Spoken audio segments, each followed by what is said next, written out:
नमस्कार, मैं हूं आपके साथ हेमंत कुमार। आज के इस वीडियो में समझेंगे कि आखिरकार बांग्लादेश में जिस तरह की परिस्थितियां बनी और उसके बाद भारत विरोधी माहौल जैसे बनाया गया, उसके लिए आखिर जिम्मेदार कौन है। क्योंकि बांग्लादेश में मोहम्मद यूनुस की अंतरिम सरकार को सत्ता में आए करीब 1.5 साल बीत चुका है, लेकिन देश में राजनीतिक उथल पुथल, हिंसा और कट्टरपंथी गतिविधियां लगातार बढ़ती जा रही हैं।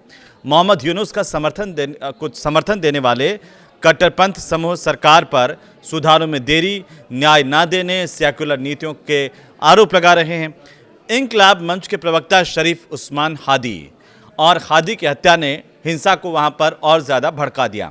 अब एक्सपर्ट्स ये कहते हैं कि अब ये ताकतें फरवरी 2026 के चुनाव से पहले बांग्लादेश में अस्थिरता फैलाने की कोशिश कर रही हैं और इस वजह से बांग्लादेशी अल्पसंख्यकों यानी कि हिंदुओं पर हमले बढ़ रहे हैं।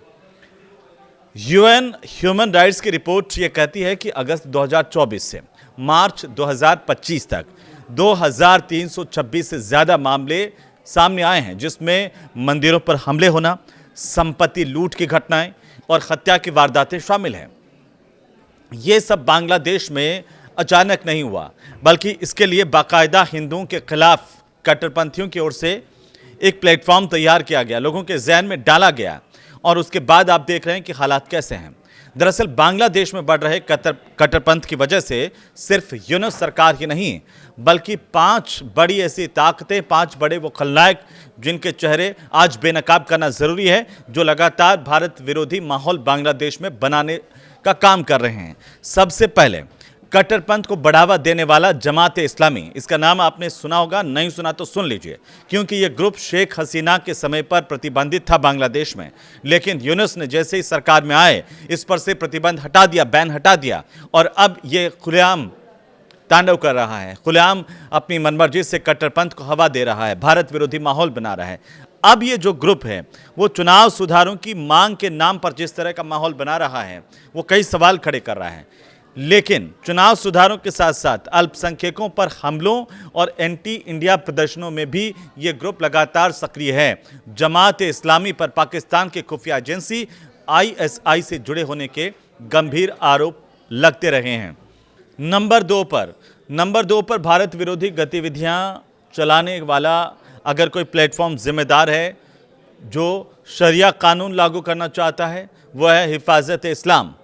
ईस्ट एशिया फोरम की रिपोर्ट ये कहती है कि ये ग्रुप सुन्नी इस्लामवादियों और उनके विशाल मदरसा नेटवर्क्स के साथ साथ समर्थकों से मिलकर के बना है, जो महिलाओं के अधिकारों, सेक्युलर सुधारों के खिलाफ काम करता है। हिफाजत इस्लाम ने महिलाओं की संपत्ति में बराबर के अधिकार के प्रस्ताव पर बड़े प्रदर्शन किए हैं और इनकी आड़ में जिस तरीके से कट्टरपंथी सोच को ये बढ़ावा दे रहा है, आप सोच भी नहीं सकते कि किस तरीके से इसने अंदरूनी तौर पर जो है वो भारत विरोधी माहौल बनाने की कोशिश की है लगातार। इस ग्रुप के नेता मामुनुल हक ने यूनुस से मुलाकात भी की, क्योंकि वह बांग्लादेश में शरिया कानून लागू करने का दबाव डाल रहे हैं। शेख हसीना ने इस ग्रुप पर भी पाबंदी लगा रखी थी, लेकिन जैसे यूनुस की सरकार आई, इसको रिहाई मिल गई और ये छुट्टे सांड की तरह से अपनी गतिविधियां फैलाने के लिए आज़ाद हो गया। 3 नंबर पर बांग्लादेश में ISIS के झंडे को लहराने वाला हिज़्ब उत तहरीर, जिसका नाम आपने ज़रूर सुना होगा। S Rajaratnam school of international studies की एक रिपोर्ट कहती है कि हिज़्ब उत तहरीर सोशल मीडिया और शिक्षण संस्थानों के जरिए बांग्लादेशी युवाओं की भर्ती करके तेजी से विस्तार कर रहा है। 2009 में इस ग्रुप पर प्रतिबंध लगाया गया था, लेकिन 2024 आया, यूनुस की सरकार आई तो इसे आज़ाद कर दिया। यह ग्रुप जो है वो खलीफा बहाली और शरिया की मांग करने वाला ग्रुप है।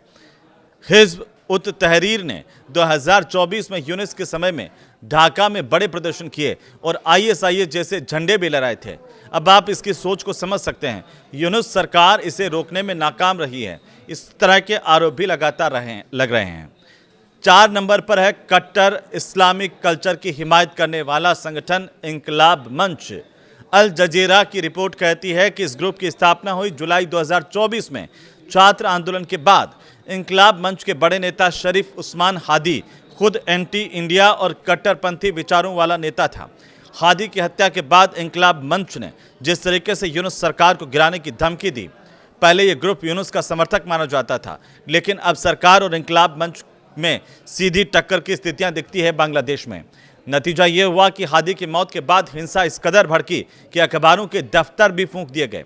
इंकलाब मंच भी देश में कट्टर इस्लामिक कल्चर लागू करना चाहता है।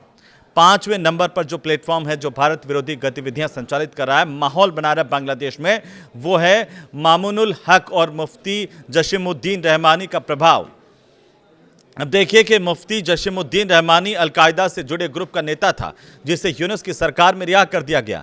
रहमानी अलकायदा से जुड़े आतंकवादी संगठन अंसारुल्लाह बंगला टीम यानी कि एबीटी का प्रमुख है और इस आतंकवादी की रिहाई से भारत के लिए मुश्किलें खड़ी हुई, क्योंकि यह आतंकी संगठन स्लीपर सेल्स की मदद से जिहादी नेटवर्क बनाने की लगातार कोशिश कर रहा है। मामूनुल हक हिंसा भड़काने के आरोप में जेल गया था, लेकिन उसके बाद ये फिर रिहा हो गया और अब ये लगातार एक्टिव है। मामूनुल हक बांग्लादेश में इस्लामिक सिद्धांतों को सरकारी नीतियों में लागू करने, शरिया कानून की वकालत करने और पारंपरिक इस्लामिक कामों को आगे बढ़ाने वाला नेता माना जाता है। भारत के खिलाफ ये तमाम ग्रुप मिलकर के जहर घोल रहे हैं और शरिया कानून के तहत सुधार की बात कर रहे हैं, महिलाओं के अधिकारों पर रोक लगा रहे हैं, एंटी इंडिया के नारे दे रहे हैं और इस तरह का माहौल बना रहे हैं, लोगों का माइंड वॉश कर रहे हैं। कई रिपोर्ट्स तो ये भी कहती है कि इन्हें पाकिस्तान और अन्य विदेशी ताकतें फंडिंग कर रही हैं और उनसे सीधा कनेक्शन है इसका। यूनुस सरकार पर लगातार इस बात के आरोप लग रहे हैं कि वह इन ताकतों को कंट्रोल नहीं कर पा रही है। कंट्रोल छोड़िए, अंदरूनी तौर पर यह भी आरोप है कि इस तरह की ताकतों के साथ यूनुस सरकार खड़ी हुई है। जिस तरीके से जो प्रतिबंध पहले लगे हुए थे उनको हटाया गया और ऐसे ग्रुप्स को आज़ाद कर दिया गया देश में अराजकता फैलाने के लिए, उससे यूनुस सरकार कटघरे में है। इसकी वजह से क्या हुआ?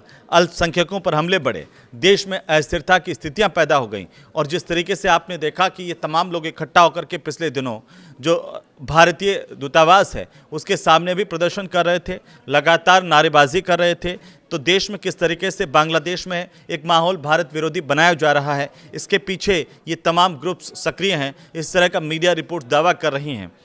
आखिरकार इसका अंत क्या होगा? क्योंकि बांग्लादेश में जिस तरह की अस्थिरता की स्थितियां पैदा की इन ग्रुप्स ने, वो वाकई आने वाले दिनों में बांग्लादेश के लिए खतरा साबित हो सकते हैं। ये वीडियो आपको कैसा लगा हमें ज़रूर बताइए कमेंट करके। नमस्कार।